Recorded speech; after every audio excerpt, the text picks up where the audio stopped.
Coming up on the Mindful Midlife Crisis. And remember, anxiety itself is not bad. We all feel it, and it can actually be purposeful. It can keep us vigilant, it can keep us safe, observant, or concerned for others. But when feelings of worry become overwhelming or excessive or debilitating, we experience unhealthy consequences, which is why it's important to understand our relationship with anxiety.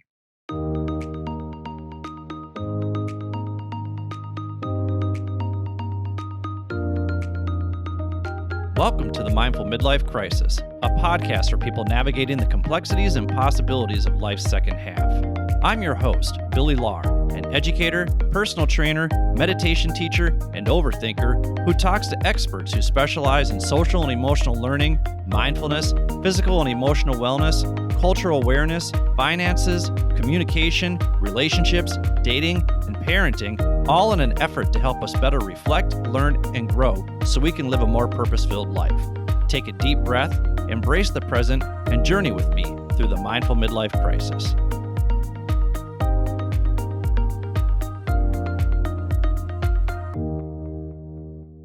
Welcome to the Mindful Midlife Crisis. I'm your host, Billy Lahr. Thank you for tuning in wherever you are.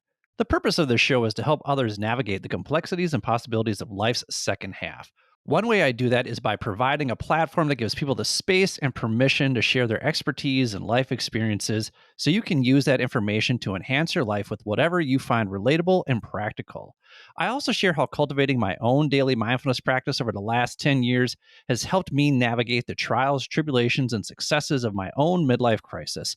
And I'm teaching you how to navigate life more mindfully through my virtual mindfulness sessions. My mindfulness practice has helped me process my ruminating thoughts, anxiety, and stress in a much healthier and productive way by reducing my emotional reactivity and impulsive behavior, which in turn has helped me improve my relationships and communication with others.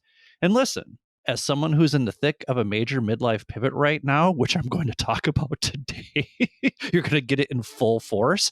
I also use these skills and resources to help me reflect, learn, and grow because, trust me, there are still days like today when I am a hot mess. Just know that you are not alone in your experience. So if you're looking for a community to help you better navigate whatever you've got going on these days so you can take inspired and intentional action to jumpstart your life, join our Mindful Midlife community at www.mindfulmidlifecrisis.com. I also just released my Mindfulness for Anxiety course for those of you out there who struggle with having an overactive mind and anxious thoughts, something I definitely know a thing or two about because the whole reason I started practicing mindfulness in the first place is because I had allowed my anxiety to spiral out of control. So I put together this course to teach you many of the same skills I've used over the years to help me manage those anxious thoughts and feelings in a much healthier way. And in this course, we define what anxiety is and what it looks like for each of us. We identify the difference between fear, rumination, and anxiety. We identify the sources of our anxiety as well as what triggers our anxiety. And we tap into the somatic experience of what anxiety feels like in the body, which is what has helped me manage my anxiety the most. So, if you or someone you know has been struggling with anxious thoughts, feelings, and emotions, visit www.mindfulmidlifecrisis.com and click the courses tab to get started.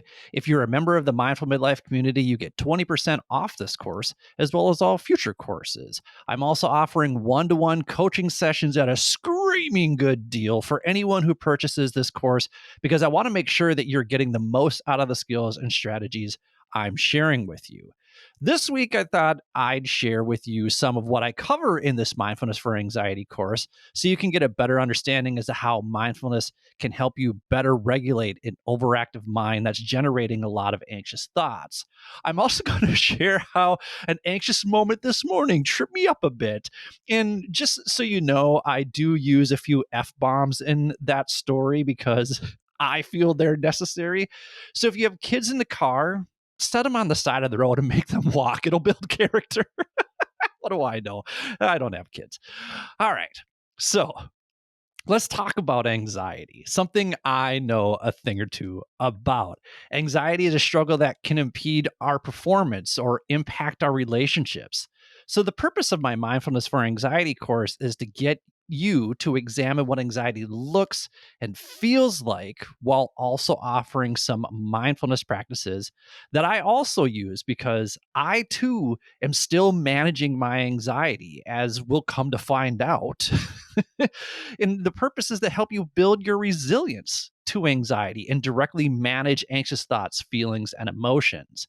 Now, according to the National Institute of Health, 31% of US adults will have some experience with an anxiety disorder at some point in their lifetime. And I'm in that 31%. I often share my struggles with anxiety on the show, and I'm going to do that again today.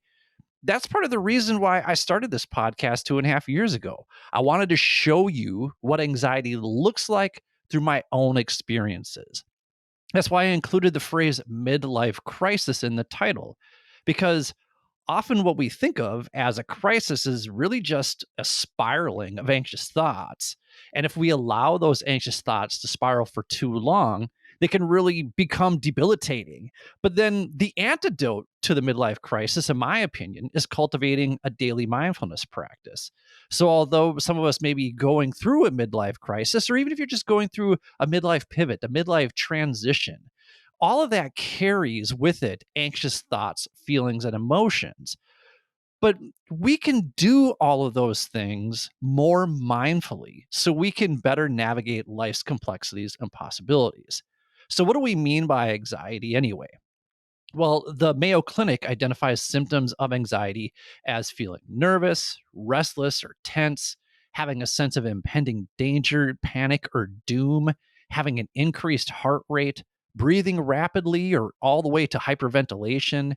There, you have sweating, you tremble, you feel weak or tired, you have trouble concentrating or thinking about anything other than the present worry. You have trouble sleeping, you experience gastrointestinal problems, you have difficulty controlling the worry, and you have this urge to avoid things that trigger that anxiety. And I can honestly say that at some point in my life, I have experienced each of these. In fact, like I still experience them from time to time. And I'm going to talk about that here today. It's just that now they're less intense than they used to be. They're not as debilitating as they used to be. So to give you kind of a overarching glimpse of what my anxiety looked like to others, I dug up this hilarious analysis that my best friend, who's a forensic neuropsychologist, wrote for his students way back in the day to discuss and diagnose back when he taught a psychology course. So this is like circa 2010, right? Which is actually 2 years before I hit my own personal rock bottom. But the accuracy of this analysis still makes me laugh, but it also provides me with some perspective about how others saw and were affected by my anxiety. So here we go. Billy is a 32-year-old high school teacher. Billy is a very particular person who is always organized and goal oriented. Billy is punctual, neat, and generally completes his work ahead of schedule. Billy becomes annoyed or irritated quickly and becomes stressed when others are late or fail to take things as seriously as he does. Now, let me just pause there for a second. In my defense, my best friend is late to everything, which is like, I just think rude and inconsiderate of others. And I honestly feel like he does this intentionally when I'm involved in any of our plans together, because I feel like he's trying to cure me of my anxiety through exposure therapy. And it's not working. It's just exacerbating my anxiety. So, anyway, I digress.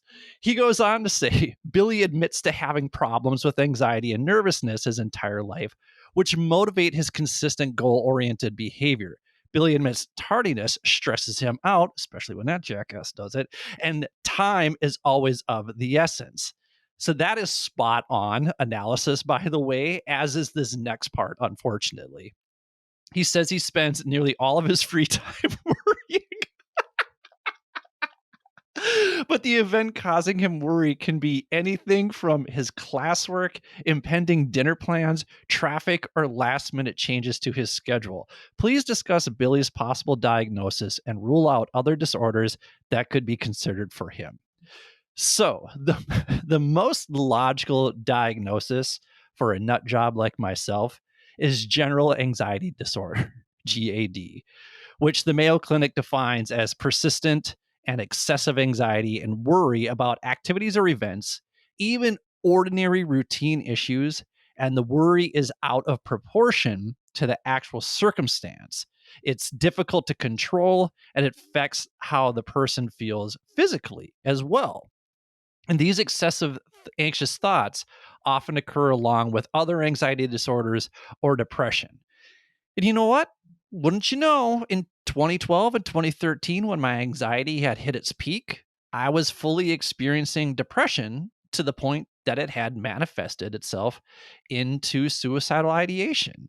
And when I finally shared this with my best friend, he basically said, if you're having these kind of thoughts, you need to schedule an appointment with a therapist immediately. So this is where I'm going to plug BetterHelp. I use BetterHelp and it's been so beneficial in helping me reframe some of my anxious thoughts in conjunction with my mindfulness practice. If you go to the show notes, you can use my referral code to get a free week of BetterHelp, even if you're not having anxious or depressive thoughts, but you just need someone to help you see things differently or gain some clarity around something you're stuck on. Give BetterHelp a shot. If you're like, I don't want to do BetterHelp, I've got a different therapist in mind, that's fine. Therapy is important. Therapy works. Find yourself the therapist that is best for you. And I can almost guarantee that you will feel better. Anyway, it may sound like I'm making light of my anxiety, but I'm able to do so because even though I still struggle with anxiety from time to time, it's far less intense. And more importantly, I'm just not that person anymore. I shared this quote from Eddie Vedder from Pearl Jam way back in episode 3. I'm a big Pearl Jam guy. When I chronicled my entire struggle with anxiety, that goes, that guy you used to be, he's still in the car. He'll always be in the car. Just don't let him drive. He might be shouting out directions, but whatever you do, don't let him get behind the wheel. Now, every now and again, I fall asleep at the wheel only to wake up to realize my foot is still on the gas and my anxiety is steering. I'm still behind the wheel, but he's just sitting in the passenger seat, smiling at me like a creep. And the next thing I know, I've lost 20 to 30 minutes of my life because I let things slip away from me. I talked about this in episode 87 when I almost let an anxiety attack keep me from renting a scooter when I was in Chiang Rai, Thailand. And about an hour ago, I got caught up in some anxious thoughts. And when I reflect on the origin of those anxious thoughts, it's just so ridiculous that I'm like, should I even share this story? But you know what? Yes, I want you to understand how irrational thinking can lead to an anxiety attack. So, if you're watching this on YouTube, and yes, we do have a YouTube page where you can watch the episodes and you can access free audio guided meditations there. Just look for the Mindful Midlife Crisis podcast on YouTube. You may see some yellow post-it notes on the wall behind me. And what I'm doing with those is I'm tracking my habits. And the reason I put them on post-it notes instead of in my phone is because the phone is just too much of a distraction for me. And the post-it notes are more tactile because I have to write them out each week. And then I circle them when I complete a habit or I cross out the days I don't complete a habit. And I have things on there like get out of bed by 7 a.m. and eat breakfast by 9 a.m. and do my morning mobility and do my morning meditation by 9 a.m. All things that are part of my normal morning routine that I talked about in episode 79, if you're curious. And the reason I'm doing this is because I'm far more productive throughout the day if I'm in a routine. And since I've been traveling the last 2 years, I've fallen out of my routine and I can feel how it's impacting my mood and my productivity. So, anyway, this has been an off week for me. I have been going to bed later because a friend of mine who went to the US for a week is now back in town here in Seoul, and I wanted to see her. And then I had a going away party on Wednesday. And then last night, after the rooftop meditation session I lead with the Soul Share community, I noticed a light show down by Han River. So I was like, what's that? Because I love light shows. I absolutely love digital media and light shows. I like fireworks. I just like bright, shiny things. Maybe why I like Seoul so much, because it lights up beautifully at night. Anyway, I went down there and basically they were testing the lights for this huge BTS 10-year anniversary bash that they're throwing this weekend. And if you're wondering if I'm going to this event, yes, I definitely am, because I do not understand the BTS phenomenon, and I want to be completely immersed in the chaos that is going to ensue at this event. Based on this light show practice run that they did last night, this event is going to be bananas. And I'm all for a K-pop culture lesson while I'm here, because I only have a few weeks left before I head back to the States. I actually bought my plane ticket yesterday. It was a little bit of a bummer, I'm not going to lie. And if you're like, well, wait, what's BTS? It's basically the Korean version of New Kids on the Block or Backstreet Boys or NSYNC.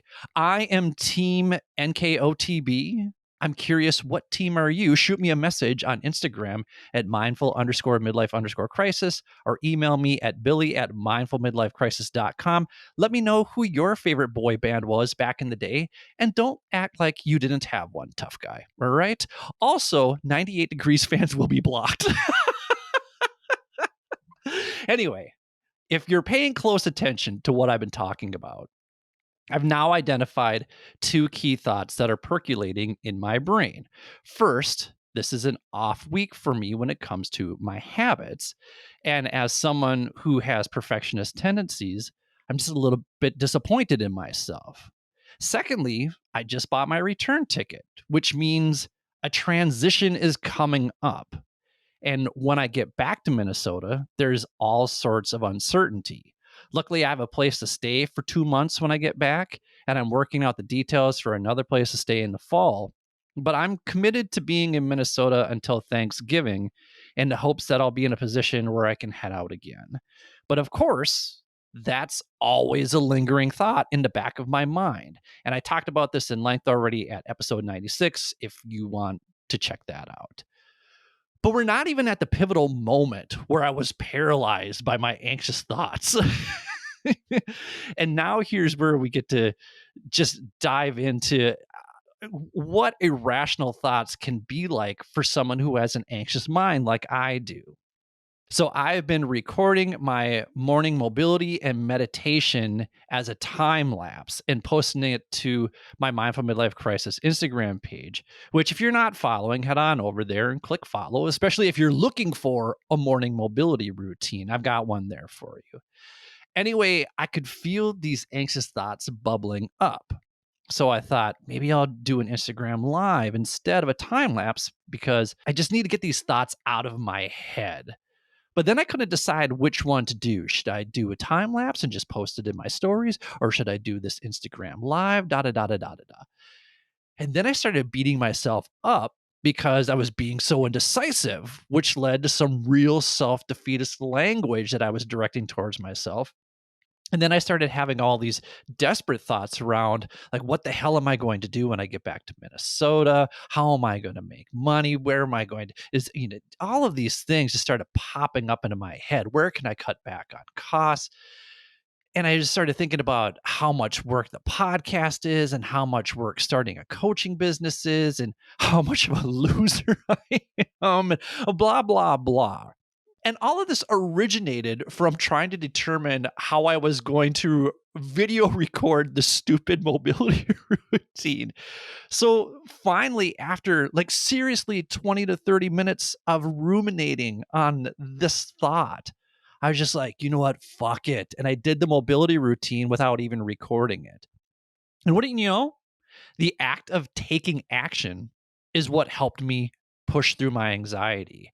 Just like that situation with the scooter in Thailand, I had to lean into the anxiety for a little while. I had to experience the anxiety for a while. And then finally, I pushed through the anxiety. Now, do I wish I wouldn't have let those anxious thoughts consume so much of my time? Of course. I'm sure there are a lot of you out there who are like, thinking that much must be exhausting. And you want to know what's funny? I once had a woman tell me that on a date. She's like, "Oh my God, thinking as much as you do must be physically exhausting." And I was like, "It is. It totally is." And even Brian on the bass, like way back in the day, he was like, "What else would you do if you weren't worrying about something?" and, and listen, I'm not claiming to be the embodiment of a mindful person, but what I am is a guy who struggles with anxiety, who uses mindfulness to manage these thoughts in a much healthier way than he used to. And as I look back on where I was mentally and emotionally 10 years ago, I can take a step back, take a deep inhale, allow myself to feel those emotions, and then slowly and evenly exhale. And then going back to this metaphor of me driving the car, I can watch those memories get smaller and smaller in my rearview mirror. And that guy I used to be might be kicking and screaming still in the passenger seat or the back seat of that car, saying things like, go back, you forgot something, I can still see it. But one of the most valuable lessons I stress in this mindfulness for anxiety course is that we are not our thoughts. Thoughts come and go, but if we hang on to them and twist and turn them into something more than what they are, like I was doing this morning, rather than seeing them as just impermanent thoughts, we drag around this excess baggage in the trunk of our car that weighs us down and prevents us from running more efficiently if we don't have the tools to tune up an overactive mind. So, although those anxious thoughts tripped me up this morning, here's how I managed that situation. Yes, I lost 20 to 30 minutes of my time. But I finally just said, fuck it, and went through my mobility routine because at the end of the day, the recording was what was stressing me out for some irrational reason.